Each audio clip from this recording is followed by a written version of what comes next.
Welcome to our podcast, Schizophrenia, Three Moms in the Trenches.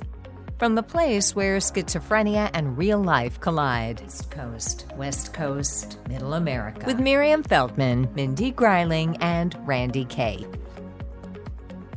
So something we don't often talk about here on Schizophrenia, Three Moms in the Trenches is that we are three American moms, and mostly we deal with the mental health system here in the United States. So today, thanks to a connection that Mindy made, we're going to widen our perspective because this is a worldwide problem. Schizophrenia rates are 1 in 100, regardless of the country. And so we're delighted to have a very special guest on today. And we'll introduce Amedeea officially in a second, but you can wave. Hello. Hello. Hello, Nice everybody. So Randy and Mimi and Mindy, we generally just start for our regular listeners with a 60-second update of how our sons are doing today.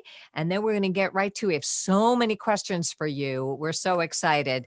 So since I'm here, I will say my son Ben is, we've saved him from falling off a cliff in the last week. He nearly was hospitalized again, and I wrote a blog post about it on benbehindhisvoices.com, but basically still getting used to a new medication that's time released, and it was pretty much wearing off, and he was beginning to isolate and gesture and do those things when we know they're slipping. Meanwhile, his case management team that he has been with for 17 years, although I've done most of the work, they were suddenly disbanded. This is just what happens in the mental health system in America. His case manager came into his office and somebody else was sitting in the office and they went, "Oh, your team is being disbanded." So now my son's team is gone and he's being transferred elsewhere, which I think will be a blessing in disguise. But now it's a whole bunch of new people to train, to get them to listen to me and get them to hear the history. But I think it might turn out okay. There was a whole thing with my son is currently receiving an injection every so often, and it was way too late. And the night he was supposed to get it, the pharmacist said, "Hey, he doesn't have any benefits," which we've been struggling for. So I was like, I'll give you my credit card number. I felt like Shirley MacLaine in terms of endearment. Give my son the shot. But anyway, we straightened it all out. He had the injection the next day and avoided hospitalization. But this is the roller coaster that never ends. So that's my update. Mimi, you are in Los Angeles right now. So what's going on with you and Nick? Well, I spent a lot of time with him in the last week getting everything in order, and I'm slightly nervous to be here and not be up there, but he's got good caregivers now, and his dad's up there, and so far so good. He's kind of on a status quo right now until I come back. There's a new medication that the doctor wants to add to his regimen, and I asked them to wait till I get back because it's weird. It's interesting. This is a narcolepsy medication, and he combines it with the clozapine because it counteracts the sleepiness of the clozapine. But it's kind of experimental, and I just felt like anything that's going to activate him, I want to be around because you never know what can happen. So for right now, we're just going to stay with the status quo, and hopefully things will be okay. And then when I get back up there, we're going to try this new med. Okay. Sounds familiar and interesting. Mindy, you give your update, and then I'm going to turn it over to you to introduce our guest officially. Sounds good. And I just wrote down what Mimi just said, because Jim is also on clozapine and he sleeps a heck of a lot, like 16 hours a day sometimes. You know, Mindy, I think I'm going to have to hook you up with Dr. Leitman in New York, and you should talk with him because he's got all the protocols that work, and he knows things that most other doctors don't. So I'm going to do that. I really would love that. We should have him as a guest on this show too, because we're going to definitely might like to know what we are learning.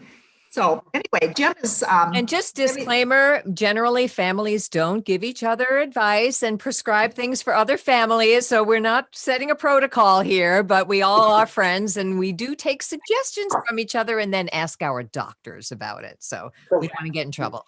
Okay, Mindy, go ahead. I appreciate that disclaimer. So Jim is doing really well. He's living with us right now most of the time. He has his own apartment. But he saw a friend today. He's still on the waiting list to get employment with an employment service. That is against evidence-based practice, which says if someone with schizophrenia wants to work, they should get to work fairly fast, but that is not happening. But outside of that, he's sober and he's working a little bit, and we're pleased with that. So with that, we do want to welcome Amedeea Enache. And we're in for a real treat, I think, because we are going to learn about another mental health system, Romania, tonight. I met Amedeea through the dean at the University of Minnesota Humphrey Institute. She's been a longtime friend of mine. And in fact, my book launch was there at the Institute last October. So she knew of my interest in mental health, and then she knew that Amedeea was trying to hook up with people, but with COVID, it's really hard to do. So we're having these virtual events, and we had a conversation. And I thought this would be a perfect chance for not just me to learn about Romania, but all the people who listen to this podcast. So we're so pleased that you're here, Amedeea. And she's a passionate professional who's focused on achieving results for people with mental illness.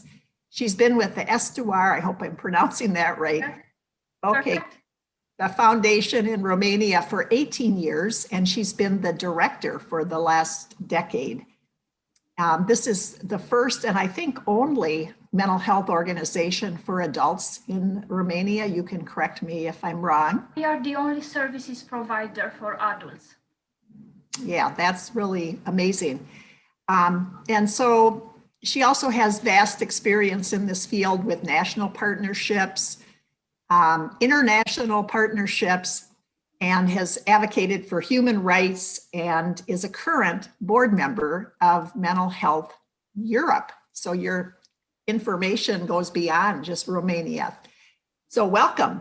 And I'm going to start with the first question because we do have so many that we hope we can get through them all. And the first one is a little background on the mental health system in Romania. So we understand that because of the communists, deinstitutionalization took a longer time to happen in your country. So could you tell us about the mental health systems since the communists left the leadership? Thank you so much, Mindy, for this presentation, and thank you for this opportunity of sharing what I know and also learning from you. I didn't participate in my life in too many podcasts, so I'm really happy and really excited. Returning to your first question, until 1981, Romania was under dictatorship and under communist times. So we started to try first signs of democracy from January 1990. And since 2007, we are members of European Union. And the first sign of DI started in, let's say, early 2000, but still the process is ongoing. And in communist time, we really had big hospitals with over 500 patients, with chronic illness, persons who were locked there for maybe decades.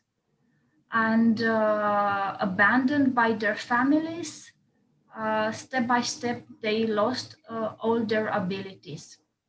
When we started as a country to prepare for joining EU, Romania was forced, and that was a very good sign, to take a lot of measures in order to reach EU. And one of the most important measures was to rebuild the mental health system and to make steps in order to destroy and close the big institutions.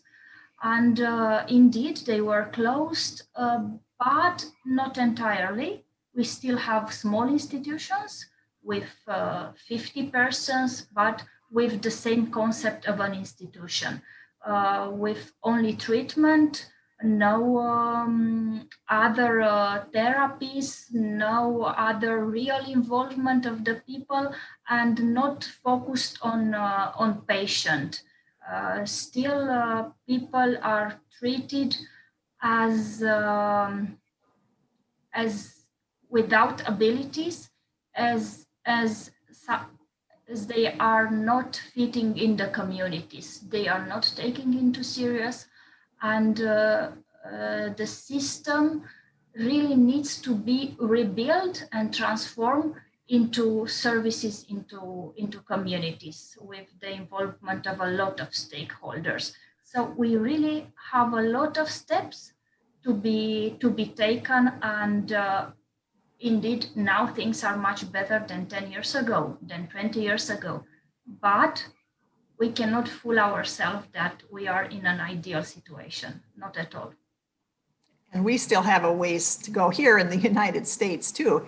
But you've gone from 500 people, it sounds like, in an institution down to 50. What would you say is the status of how many people are still in those larger places with 50 compared to how many are getting there? According with statistics, we have, I think, 17,000 adults institutionalized currently in Romania. And for you to have an idea, Romania has a population of around 19 million people. Yeah. Interesting. You know, what I would like to know is, now that you're going through this process, what is the balance in Romania between people who are taking inpatient care and what are they offering in terms of care in the community? What I can tell you is that in Romania, we don't have a mental health strategy and we don't have a plan to follow. So the institutions, and we are divided in regions. Some hospitals belong to the Ministry of Health. Some hospitals belong to the local municipalities. This only in terms of hospitals, but the services are divided on every region. So if the leaders of these regions consider that they need to do something, they do something, but we do not have a coherency, we do not have a long-term strategy, and not even a small strategy. So it's very difficult to make a comparison between what is in hospitals and what is in community, because we don't really have service in communities, unfortunately. Except for Estuar, we have small projects, which I wouldn't call services because they are not ongoing and they are not authorized by the Ministry of Labor. And yes, the balance is in the disfavor of services in community, and we really have to work a lot to convince the public authorities to pay and to provide this kind of services, or to work in partnerships with private or with NGOs when they do not have the capacity.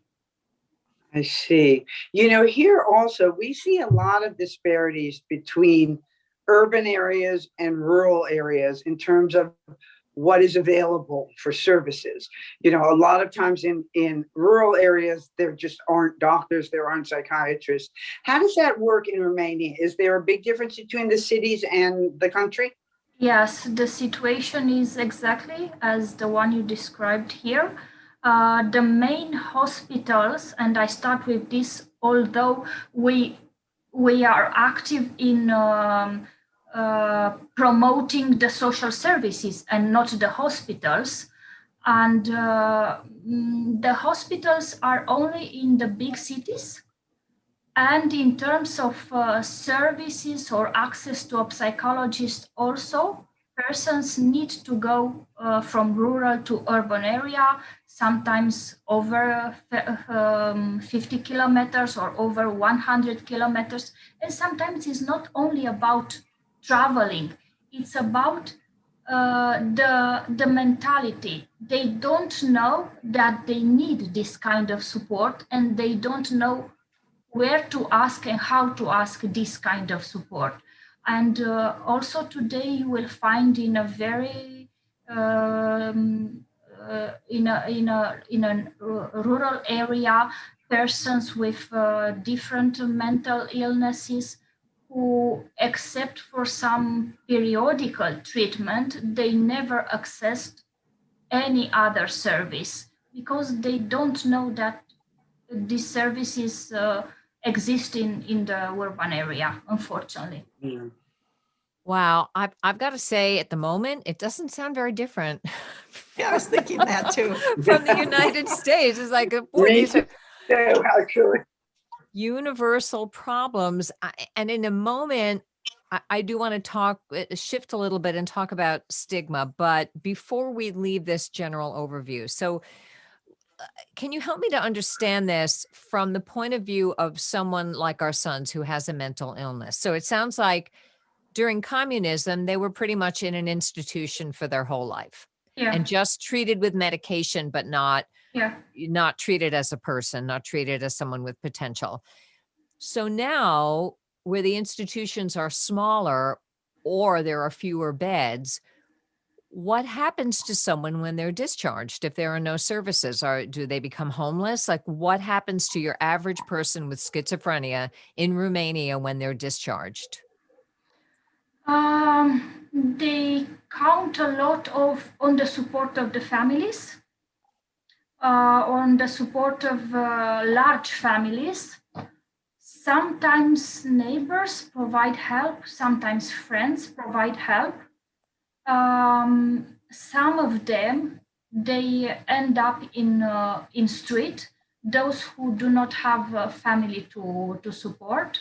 And in our foundation, we had a lot of cases with persons who didn't have a family, and unfortunately they were absolutely fooled to sell the house to somebody else on a very small amount of money, and they ended up in the street. Okay, so now these families, are they allowed to have the right to administer medication? As I'm sure. No. So they go to the families, but the families, like here in America, are not given the right to have them take medication. And then do they wind up back in the hospital if their families just can't handle it? If the family cannot handle, it depends. But usually, it depends of the status of the persons. Sometimes it's not necessary to go in the hospital because there's in the hospitals in Romania only people who are in a crisis or who can and they stay in hospitals for, let's say, 2 weeks. And after 2 weeks, most of them, they go home with, unfortunately, no support from and no monitorization from the hospitals. If the person is not taking the medicine, the doctors, most of the time, they don't know anything. And according with the legislation, it's okay like this. So we do not have a mobile system with a social worker or with a psychologist to go from time to time to check the status. And unfortunately, the situation is very, very, very bad in this with this approach. And for persons who can prove that they not take care of themselves, they can register in this institutionalization process, and they can get a place in a small institution, or maybe if they are lucky, in a protected apartment with maybe 2 or 3 colleagues. But Okay. they need to find support from the social services to pay for this kind of service, which of course is not cheap. It's quite expensive. All right. So it actually sounds quite familiar. It's very similar here. What does Estuar do? In this position, we have 3 apartments in Bucharest, and we provide 24 hours a day services for persons with mental health illness. Usually they are sent to us by the psychiatrist doctors, or sometimes they found out on internet that we provide these services. And if in that moment we have an empty place, we have them in our apartments, and we provide all the necessary support in order to have a decent life in the community. We support them to get a job, to go to job, to maintain their jobs, to keep the connection with the family in case they want this, and sometimes to continue their studies if they are at a very young age, or even if they are at, let's say, 40, we push them to continue their studies.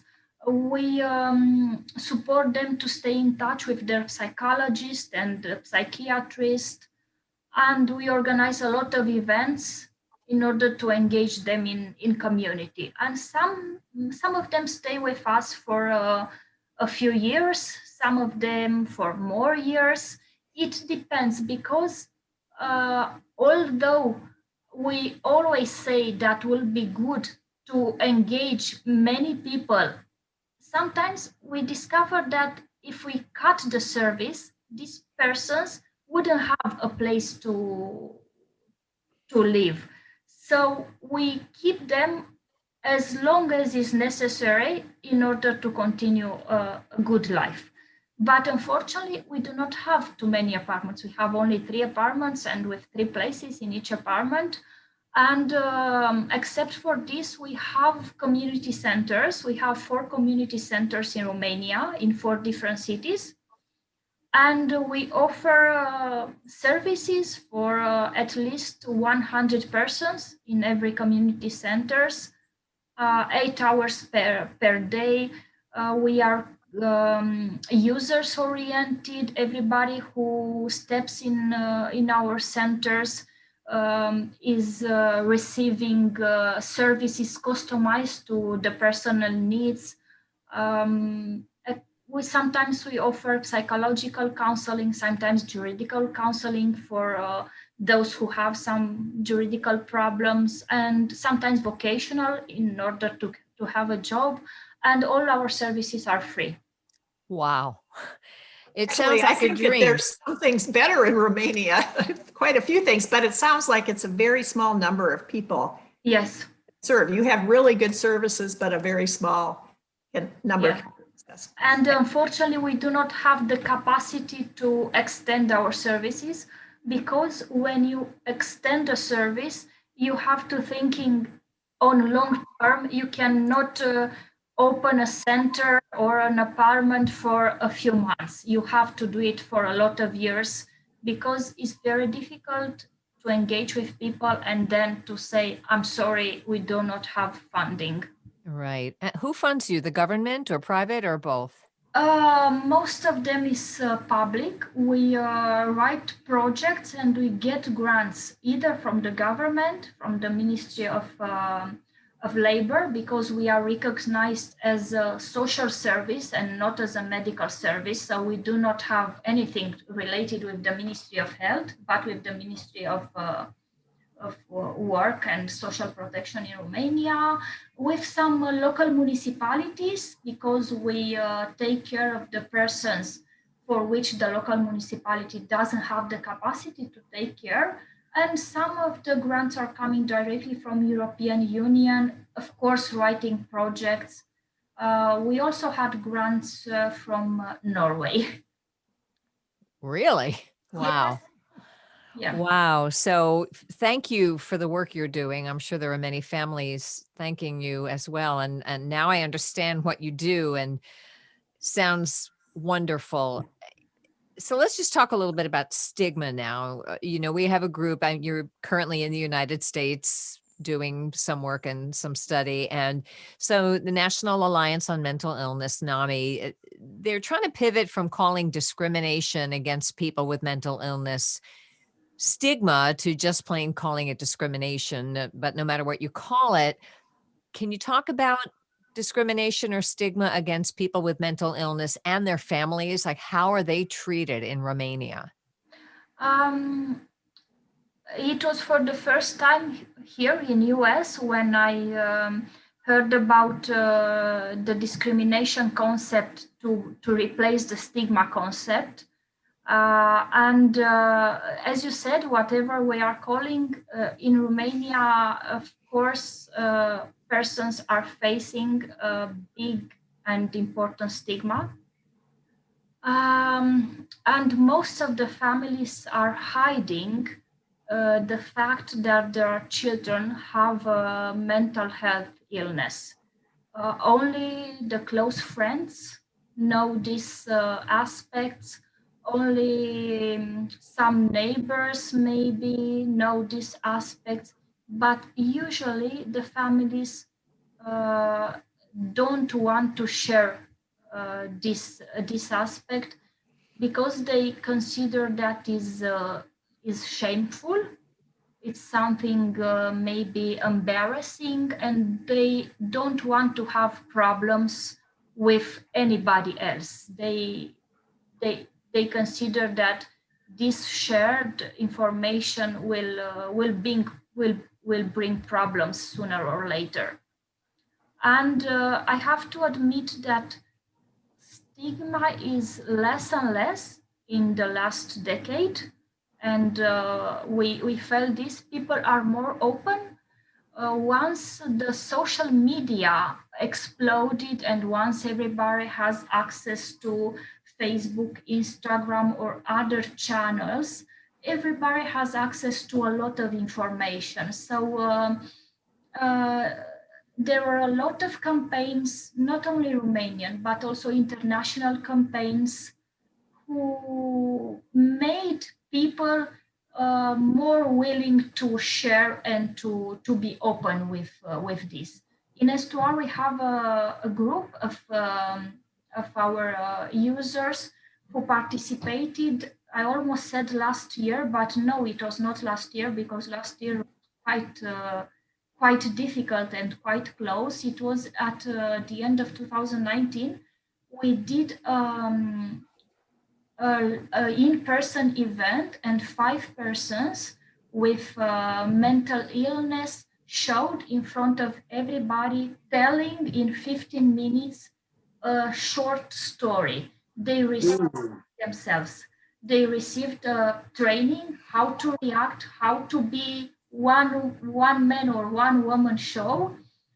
And the show is not a show.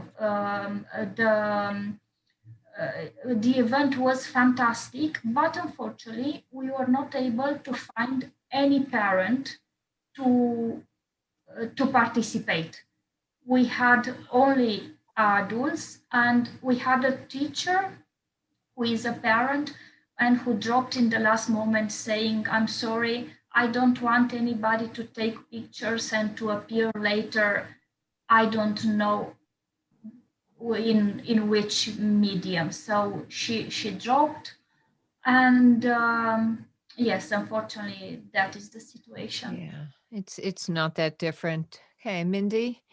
So they're not appearing on podcasts, the parents in Romania. It sounds like we 3 mothers are doing. Well, we are, but our sons, my son is not public. His name is different. he had a job for a long time when he was really stable on his medication, and they had no idea he had schizophrenia because he would not say it. He would probably have been fired. Yeah. So it's still there. I'm open, but at my son's request, I don't say his real name anywhere in the book. Okay. And his last name is different from mine. So if you were to look for Ben K on the internet, I don't know who you would find, but it wouldn't be my son. Anyway, go ahead. Yeah.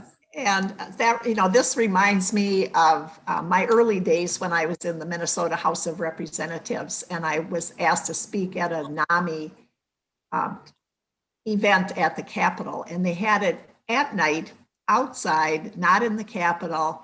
And there was just a few people that huddled around, and they held candles, and it was a very hush hush. And that was 25 years ago. And now when NAMI has events at the Capitol, they get hundreds of people. People are bussed in from all over the state, and there's parents and professionals and a lot of people with mental illness, including serious mental illness. And so our son has grown up, I think, in a bit more open environment, maybe in Minnesota than Connecticut. But still, there's a lot of families that are active themselves here too, that they don't want to out their children.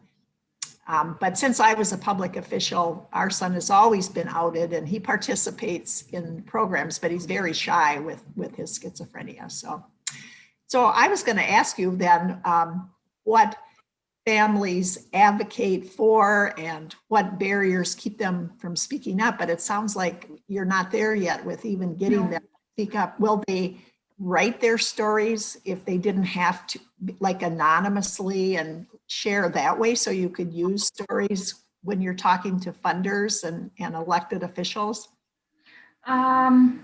We do not have active parents to share their experience. So when we are looking for maybe funding, or maybe we are invited to a TV show to say what we are doing, we can always count on some of our users who are willing to expose themselves. And we have a group of users who participated several years to a marathon, and they ran for 42 kilometers. They were shown in media, on Facebook. They told their stories, but from the parents, we have to work more in order to show them the benefits and to tell their stories. But of course, it's an individual and personal decision. Interesting that it's more people with mental illness who speak up than families, because it's more the way around here in a lot of respects. Yeah. I read here that your organization has a parents' school. Is that similar to what NAMI is here? Is that something where parents do communicate with each other and learn? It's a support group that we organize, and we are aware, and everybody is aware, that having a family, a person with schizophrenia or bipolar disorder, this affects the entire family, and the parents really need the support. So they can come to this group, which sometimes is happening every week, sometimes every 2 weeks. Because of the pandemic, we really had problems in continuing the group. But Parents School has, I think, at least 15 years, and provides support under confidentiality to the parents of our users. And not only to the parents of our users, because sometimes parents of persons for whom we do not provide services come to Here in this country, because we have pretty strict medical confidentiality laws, There are a lot of problems here for families who want to be involved with their adult children's cares, but those family members have the adult children have anosognosia and don't recognize their illness. And so the families are sort of kept out of it. How do you communicate with the families when the patient, the person with mental illness, isn't even aware of their mental illness? First I can tell you that we are not a medical institution, so not providing treatment is an usual approach from ourselves. Mm-hmm. Provide only counseling, and we as an institution have the obligation, especially after 2 or 3 years ago, the European Union introduced the GDPR legislation, which force us to maintain confidentiality for a lot of information. So mainly, if the users of our services do not want to sign and do not want us to communicate with their parents, we cannot communicate. And so it's the same like it is here, yeah. Yeah. Okay. 28 years ago, when Estuar was born, we didn't have this legislation. So the parents were able to come, and our staff was able to speak with them without even thinking about these aspects. But now the legislation is very, very strict, and we have to follow it. Right. I'm sure that, we had something very similar in this country further back, though, in the 1950s. Many people like our sons would just be in institutions. And so even though the staff, I don't really know what the confidentiality laws were back in the 50s, but when you're talking about under communism, you didn't have these restrictions, but you also didn't have the chance that your child was going to be dismissed, discharged. Yeah. So there's, it's, I think with every political system brings its challenges and pendulums that swing all the way. Just FYI, we only have about 10 minutes left and a lot to cover. And so I want to make sure that we touch on everything. This is just so fascinating, but I am surprised at how many similarities there are. That you're running through a lot of the same challenges that we are here in the States.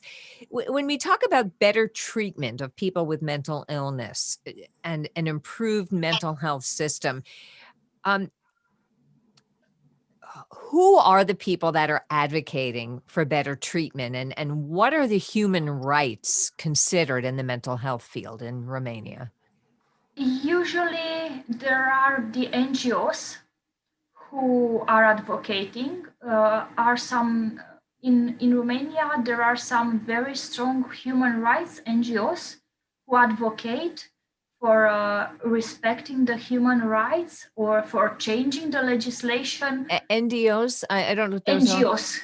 And NGOs. Not government organizations. Yes. Oh, thank you. Okay. Organization, yeah. But most of the NGOs are not focused directly on mental health. So they are focused on on maintaining human rights, and together with Estuar, which are services providers, sometimes together with some public authorities. We have also an NGO, which is an NGO for users, and all the members are persons with mental health disabilities, and also the president. They are quite active in advocating. For which rights? For like what particular human rights are they advocating for? For example, for closing the rest of the institution. This is an issue in Romania. or for a better condition in the psychiatrical hospitals. This is another issue. What else? For better funding, for creating more social services in the community. This is another advocating reason. Okay, thank you. You mentioned that Estuar does work with people with mental illness getting jobs. And here, when we had the institutions in the United States, often people like my grandmother, who was in one, worked. And that I saw as very healthy. I saw my grandmother doing the best when she was working. And then there was a rights group here that actually thought that was slave labor. People shouldn't have to work in state hospitals. So then the pendulum that Randy mentioned swung over to people with mental illness, serious mental illness, maybe shouldn't work. It was too stressful. They shouldn't be made to do it. And they were even counseled that they wouldn't ever work again if they were going to get government benefits. And so now the pendulum is swinging again, and people with mental illness want to work like anybody else. They want money, they want self-respect. And over 80% of the people in the United States who have a serious mental illness want to work, but yet it's something like 16% actually have jobs. So what's like in Romania as far as employment, people with serious mental illness? The legislation is very bureaucratical, and of course people can work.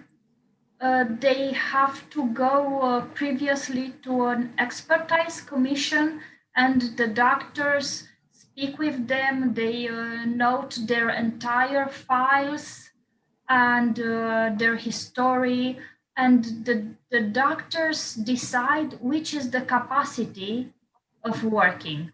And after they receive a capacity certificate, they can work either 50% of their time, either 100%, or they cannot work at all. There are also this situation. And what is the worst part goes from now on. For example, if some of them will have a job and will have a mental health crisis and will go to hospitals, most of the employers won't want to engage with them and to wait for them to come back. Although the legislation is very clear, this is discrimination. You have to wait for the person to be back from the hospital, but most of the employers do whatever they can not to continue the job or hiring them, because they found out that they have in their organization or in their company person with mental health illness, and they don't know how to react or how to work with them. So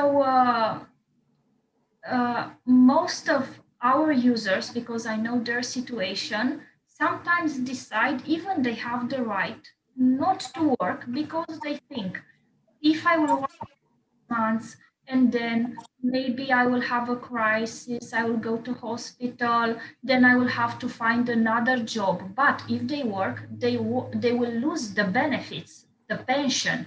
So they say maybe it's better to stay home and to have this certain pension, or than to go to work and lose the pension, because after they do not work, it's very difficult to have again the pension. They have to wait for several months to go again to the commission. So it's this circle of bureaucracy who really doesn't help the person to stay engaged in having a job. So after a lot of disappointments and bad situation, most of them say, I think it's more good for me to stay at home than have all these challenges, especially that the salaries are not quite big. So a lot of our users are in this situation of choosing not to work because it's quite complicated, the system. And also the employers in Romania, 99% of them, they do not know how to accommodate person with mental illness. They don't have a program to support them, and they consider that they will have a lot of problems if they will hire them. It sounds like this is an area where the United States could help, because we are That is Yeah. great. better than that. And we have just about 5 minutes left. So we have a lot of questions. I think we're going to have to just give short answers to the next Okay. few. It's the lightning round. It's the lightning round. Okay, so Mimi, you're up. You're up. Let's Okay, talk about so- homelessness. Yeah, here, we have a huge homeless population, and it is largely comprised of people with mental illness and or substance abuse issues. Is it the same in Romania? And also, if it is, what efforts are being made to offer affordable and supported housing there? In my opinion, although it's very, I don't know how accurate it is, I think we do not have a lot of homelessness population. But in Bucharest, for 2.5 million population, we have around 4,000 persons who are living in the street. And I have to admit that there are no services for them, and the authorities don't do too much. They almost do nothing. They have only some shelters who provide overnight sitting, and that's all, unfortunately. But Wow. this is almost nothing. We have a lot to learn from each other. So I almost hesitate to ask this because it could be a very long answer and we could do a whole show on this, but I'm just curious, maybe a yes or no, or a short phrase to say, when people are in school, like the equivalent of our high school, Yeah. do you have school social workers and counselors to help kids and families get early detection, or could you use more of those? We have psychologists in high schools. We have one psychologist to many high schools, so they don't really have proper time. I don't know if the psychologists are properly trained to serve the young population. Everybody is very unhappy about a very inefficient psychological support service in our educational institutions. And this one could be a yes or no. Do you have enough psychiatrists? Definitely do not. Yes. Okay, thank you. Yes, you do not have enough? Yes, we have enough. Yeah. Okay, that is different from this. Yeah. Right. Very much. So Have Mimi, you- your question, you can have a longer answer to your question, Mimi. We're getting to the have you crux. learned anything yet about our mental health system that you hope to take back with you to Romania?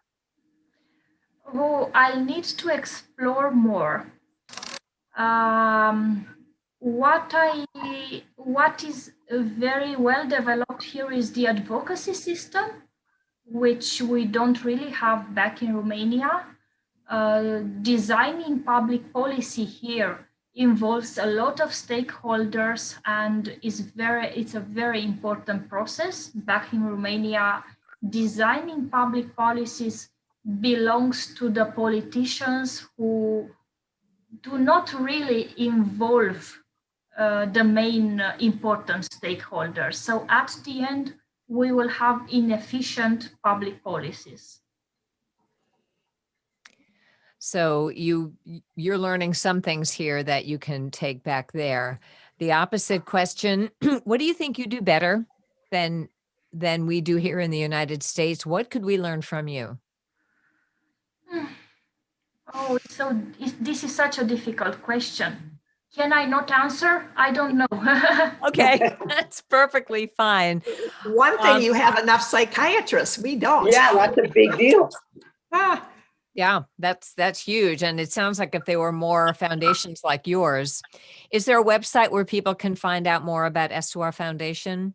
We have, but it's not in English, it's in Romanian. www.estuar.org. Okay. Thank you so much. So our guest today has been the wonderful Amedeea Enache. Thank you so much for inviting and for sharing with me. Thank you so much. thank you. I'm learning that it's sort of a universal issue, and hopefully we can all learn from each other and make the world a better place for those with mental illness and their families as well.